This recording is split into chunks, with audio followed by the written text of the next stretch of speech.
오늘 우리가 살펴볼 142편 말씀 앞에는 이 시의 저자와 또 이 시의 배경을 설명해 주는 중요한 표제가 붙어 있습니다. 여러분 맨 위에 보시면 괄호 안에 있는데요, 함께 읽어보겠습니다. 시작. 다윗이 굴에 있을 때에 지은 마스길 곧 기도. 여러분, 다윗이 누구입니까? 골리앗을 죽이고 이스라엘을 구해낸 영웅입니다. 사울이 보내는 곳마다 가서 지혜롭게 행하며 온 백성들의 사랑을 한 몸에 받았었던 사람입니다. 사울 왕의 군대 장관이 되고 사울의 사위가 될 정도로 세상의 부귀를 한 몸에 누렸었던 인물입니다. 그런 다윗이 지금 동굴에 있습니다. 음침하고 어두운 곳, 밝은 세상으로부터 거절당한 사람들이 들어가는 곳, 동굴 안에 있습니다. 다윗이 동굴 안에 있을 때가 언제일까요? 첫 번째 장소는 아둘람 굴입니다. 사울 왕을 피해 도망간 다윗은 블레셋 가드 왕 아기스에게 들어가 목숨을 구걸합니다. 그러나 아기스의 신하들로 인해서 거절당하고 또다시 위험한 상황에 몰리게 됩니다.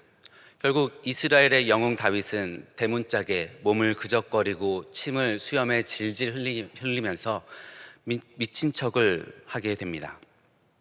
그렇게 해서 간신히 목숨을 부지하고 또 그러면서 적들에게 모욕과 수치를 받고 이러한 상처와 상한 마음을 가슴에 가득 안고 숨어 들어간 곳이 이 아둘람 굴입니다. 2절에서 다윗은 자신의 상황을 원통함 그리고 우환이라는 단어로 설명하고 있습니다. 다윗이 도망자가 된 것, 그리고 목숨을 얻기 위해서 적 앞에서 미친 척 해야만 했었던 것, 이것이 자신의 잘못 때문인가요? 다윗이 정말 사울 왕의 왕위를 차지하고자 하는 욕심을 품었었나요? 목동이었었던 다윗은 그저 하나님의 이름이 모욕받는 것에 분기하여서 골리앗을 쓰러뜨렸을 뿐입니다. 하나님의 백성인 이스라엘 공동체를 세우고 지키기 위해서 최선을 다한 것밖에는 없습니다. 그런데도 불구하고 말도 안 되는 오해를 받고 적에게 생명을 구걸해야 하고 미친 척하는 상황을 다윗은 3절에서 또한 이렇게 기록합니다. 내 영이 내 속에서 상할 때. 고난과 우환 정도가 아닙니다. 그의 속이 상하고 영혼이 상하는 그러한 상황 속에 빠져 있습니다. 그런데 이때 다윗은 고백합니다. 주께서 내 길을 아셨나이다. 이 길이 어디로 이어질지 나는 모릅니다. 왜 이렇게 꼬여버렸는지, 어디서부터 다시 시작해야 할지, 어디로 가면 해결할 수 있는지, 그리고 이 길이 과연 해결이 되기는 하는 길인지 나는 모릅니다. 그리고 내가 모르는 것처럼 적들도 또한 모릅니다. 나를 죽이려고 혈안이 된 사울도 이 길이 어떻게 이어질지 모르고요. 미친 척하던 나를 거절하고 경멸하던 아기스도 지금은 나를 비웃을지 몰라도 이후에 내가 어떻게 될지 알 수 없습니다. 그런데 분명한 진리, 내 길을 아는 분이 계십니다. 주께서 내 길을 아셨나이다. 나도 모르고 세상도 모르는 이 인생길이지만 주님, 그분만은 알고 계십니다. 탄원시에 일반적으로 나타나는 하나님을 향한 원망이 이 시에는 한 구절도 나타나지 않습니다. 고난의 절박함에도 불구하고 다윗은 하나님을 불평하지 않습니다. 대신 끊임없이 하나님을 향한 신뢰를 고백합니다.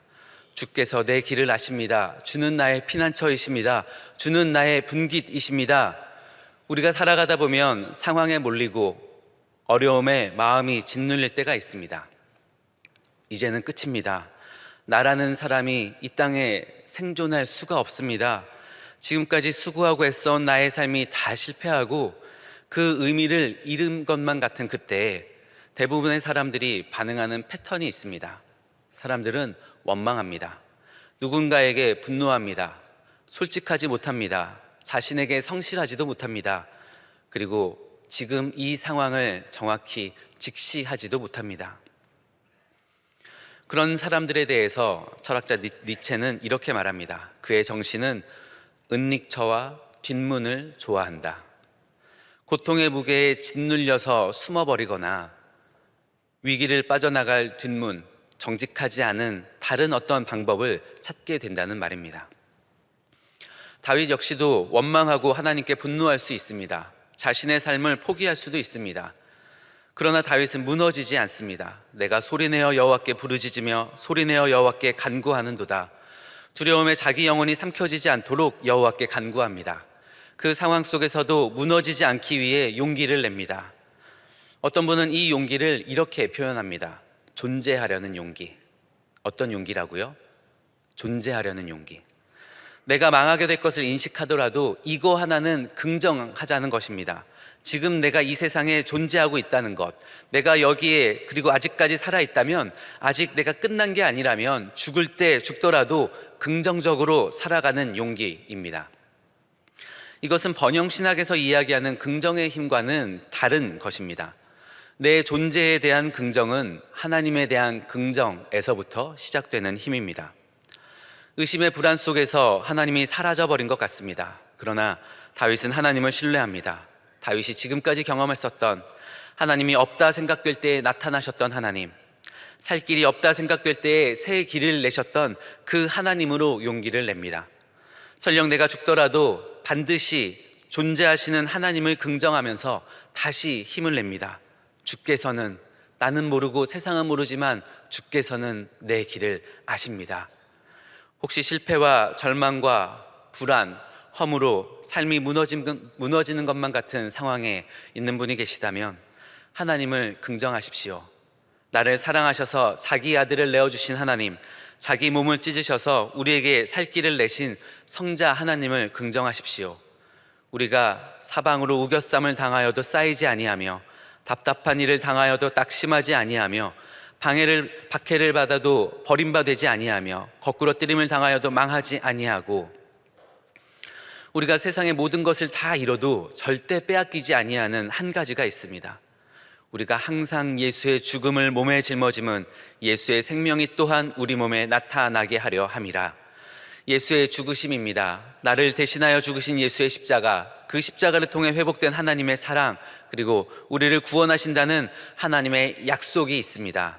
그리고 이 약속은 십자가의 길, 좁은 문, 협착한 길로 나아갈 때 이루어짐을 믿고 우리는 그 주님을 긍정하며 주님의 말씀대로 살아가는 것입니다. 세상의 뒷문을 찾지 않고 예수께서 걸어가신 그 길, 나의 분노, 나의 수치, 억울함 모두 다 십자가에 못 박고 오직 하나님의 영광을 위해서 살아가는 것입니다. 그러할 때 우리의 몸에 예수의 생명, 예수의 영광, 예수의 능력이 나타나게 하는 것, 그것이 바로 신실하신 하나님께서 우리에게 주시는 약속입니다.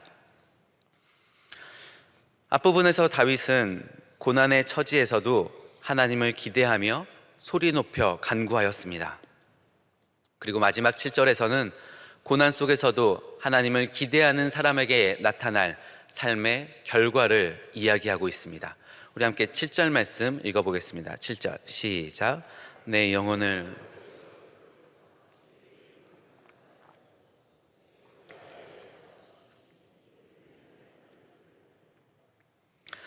다윗은 마치 감옥에 갇혀 있는 것만 같은 자신의 이 상황을 하나님께서 이끌어내시고 구출해내실 것을 고백합니다. 그러면서 그 마지막에 의인들이 나를 두루리이다 라고 고백합니다.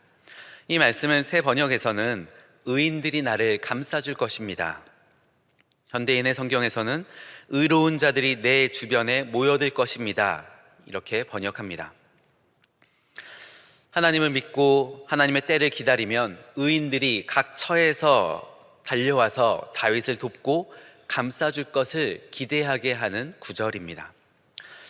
그런데 이 다윗, 아둘람 굴에 숨어있는 다윗에게 달려온 사람들의 그 됨됨이가 정말 그렇게 의인들의 모습이었을까요? 성경은 이야기하고 있습니다. 환난당한 모든 자, 빚진 자, 마음이 원통한 자들, 이렇게 모인 사람들의 면면을 살펴보면 아마 앞에서 이야기한 것과 같은 패턴이기 쉽습니다. 원망합니다. 쉽게 분노합니다. 솔직하지 못합니다. 자신에게 성실하지도 못합니다. 상황을 직시하지도 못합니다. 니체가 말한 대로 은닉처와 뒷문을 좋아하는 사람들이기 쉽습니다.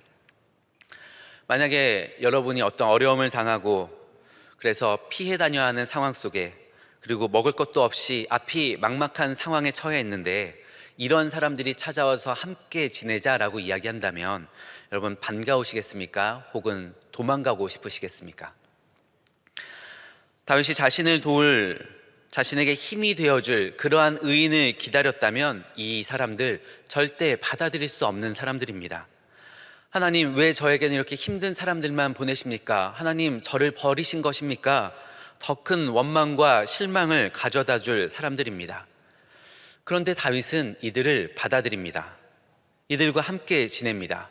그런데 시간이 흘러 이 사람들이 이스라엘 역사에 다시 등장할 때는 다른 이름으로 소개됩니다. 다윗의 용사들. 마음이 원통한 자들이 어떻게 용사의 내면과 행동들로 바뀌었을까요? 다윗은 어떻게 마음이 원통한 자들과 함께 있으면서도 절대 다수인 400명에게 동화되지 아니하고 오히려 홀로 이들을 바꾸어낼 수 있었을까요? 그것이 바로 존재의 용기를 가진 사람들이 갖게 되는 힘입니다. 하나님을 긍정하고 끝까지 하나님을 신뢰하며 하나님의 뜻대로 살아가는 사람들이 이 세상 가운데 나타나게 될 그 영향력입니다. 아둘람굴의 400명은 다윗과 함께 있으면서 다윗을 통해서 하나님을 경험합니다. 위험스러운 상황에서 한 걸음 한 걸음 그의 길을 인도하시는 하나님을 경험합니다. 하나님의 명령에 순종할 때 이제는 끝이다 하는 순간에도 다윗을 보호하시는 하나님의 신실하심을 경험합니다. 다윗이 머물렀던 두 번째 동굴은 엔게디 굴입니다. 엔게디 굴 안에서의 사건도 중요하겠지만 이들이 엔게디 굴 안에 들어간 것 자체가 이미 기적이었습니다. 그일라 지역의 사람들이 블레셋 사람들에게 공격당했다는 소식을 듣고 다윗이 기도합니다. 내가 가서 저 블레셋 사람들을 치리이까? 하나님께서 그일라를 구원하라 하시고요, 이 명령을 다윗의 사람들에게 전합니다. 다윗의 사람들이 이 명령을 듣고 기가 막혀 합니다. 우리가 이 유대 땅에서 사울 왕의 군대를 막을 힘도 없는데 그일라에 가서 블레셋 사람들을 치는 게 어디 가능하겠습니까? 그들의 만류에도 불구하고 다윗은 하나님의 명령에 순종합니다. 그리고 그 명령에 순종했을 때 다윗 일행이 강한 블레셋 군대를 크게 이기는 것을 경험합니다. 그러나 이 승리의 기쁨도 잠시뿐이고 이 일로 인해서 다윗이 그일라에 있다는 것이 사울에게 발각됩니다. 이때부터 기나긴 피난의 여정이 시작됩니다. 어쩌면 4절 말씀이 이때의 상황을 묘사하는 것인지도 모르겠습니다. 우리 4절 함께 읽어보겠습니다. 시작. 오른쪽을 살펴보소서.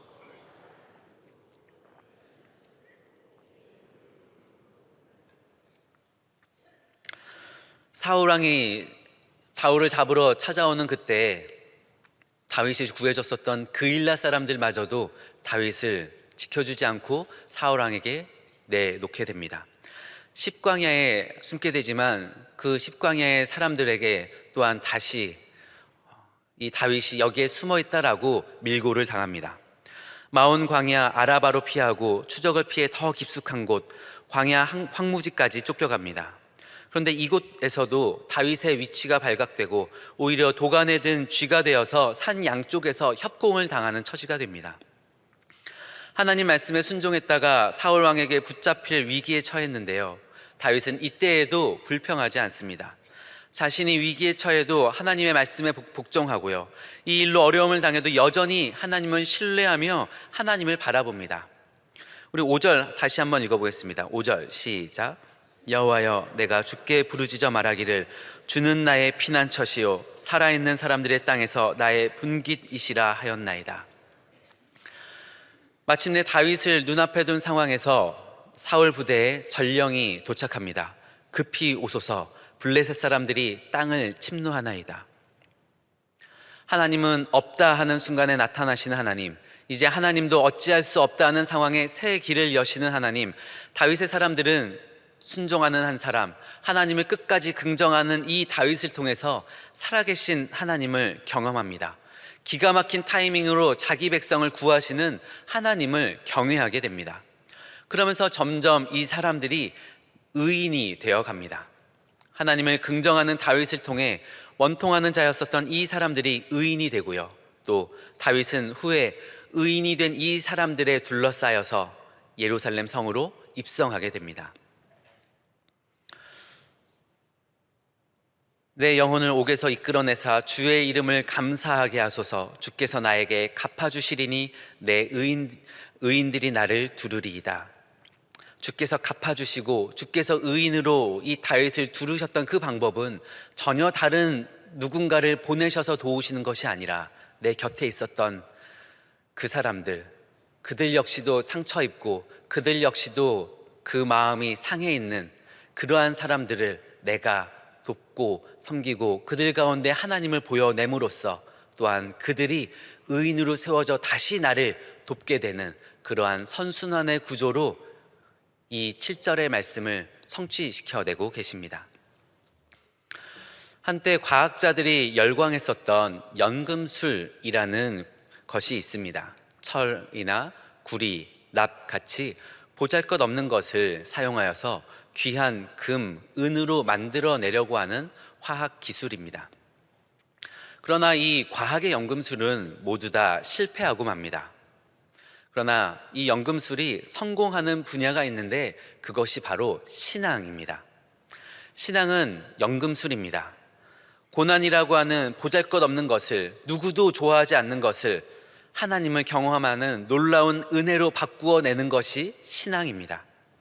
원통한 자, 환난당한 자, 비천한 사람들을 내가 품고 그들에게 하나님의 살아계심을 보여주고 하나님의 말씀대로 살아감의 그 영광을 보여주어서 마침내 그들도 하나님 나라의 용사로 바꾸어내는 것, 그것이 바로 신앙의 연금술입니다. 원통함과 우환으로 심령이 상한 분들이 계십니까? 다윗이 하나님을 경험하게 했었던 신앙의 연금술이 이루어지는 이 아침 되시기를 바랍니다. 그 고난 속에서 불평이나 원망이 아니라 혹은 뒷문으로 도망갈 다른 방법을 찾는 것이 아니라 하나님을 간구하고 하나님께 엎드려 기도하며 오직 하나님으로 나의 피난처 삼고 하나님의 말씀으로 나의 삶의 기준 삼아서 그 길 끝에서 나를 붙드시는 그 하나님, 나를 다시 긍정하게 하시는 그 긍정의 하나님으로 일어나는 이 아침 되시기를 축복합니다. 그러나 우리가 그 자리에서만 머물러서는 안 되겠습니다. 더 나아가서 우리 모두가 이 시대의 다윗이 되어서 오늘 만나게 될 모든 원통한 자, 심령이 상한 사람들을 환영할 수 있게 되기를 바랍니다. 우리 시대는 너무나 많은 상처와 아픔과 또한 다툼을 경험하고 있는 시대입니다. 그 속에서 우리만큼은 예수님의 용서, 하나님의 사랑을 그들에게 나누어 줄 수 있는 그 한 사람 되기를 축복합니다. 우리는 이미 그 십자가 안에서 받은 그 용서로, 십자가 안에서 받은 그 사랑으로 이 세상을 치유하고 변화시키는 신앙의 연금술사로 살아가는 이 하루가 되시기를 주의 이름으로 축복합니다. 함께 말씀을 기억하면서 또 여러분이 가지고 나오신 그 기도의 제목들을 가지고 기도한 후에 자유롭게 돌아가도록 하겠습니다. 함께 주여 한번 부르시고 기도합니다.